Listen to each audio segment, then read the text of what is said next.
今日我哋傾下呢份對香港中小學未來發展超級關鍵嘅計劃，亦即係教育局最新推出嘅智啟學教撥款計劃。拎咗呢筆錢，學校當然要俾出具體承諾。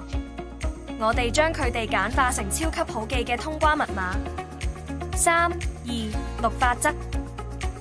學校要承諾喺最少3個科目入面推行人工智能教學，涵蓋最少2個級別。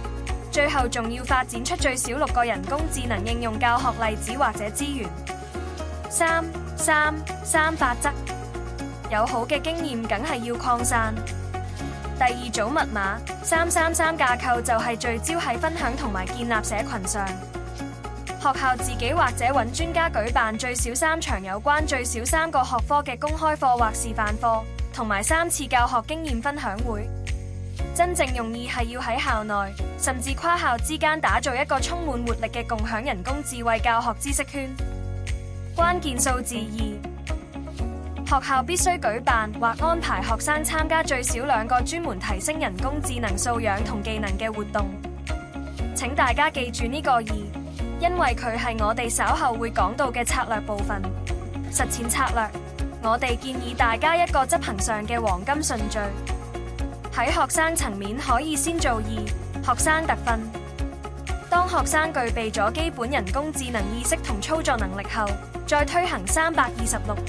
老師將人工智能融入課程時，阻力會大幅減少，教學會順暢好多。最後做333，帶住成功經驗去辦分享會，成效絕對會令人眼前一亮。實踐方案點子。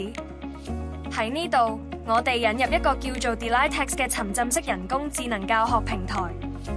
我哋可以將呢個平台想象成學校人工智能策略嘅核心引擎，用佢嚟驅動各個科目嘅轉型升級，就係在於跨學科嘅無縫整合。佢可以同時支援 STEAM 教育、視覺藝術創作，仲可以完美咁應用喺中英文嘅語言學習，甚至係數學科嘅解題邏輯上面。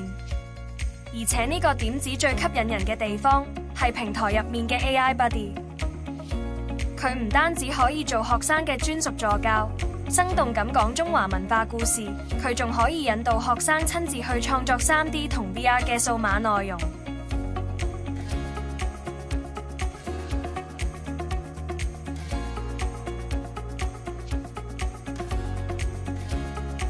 希望今日嘅深度解釋可以俾到靈感大家，亦好歡迎大家聯絡我哋卓思教育，協同構思屬於你哋學校嘅數碼轉型藍圖啦。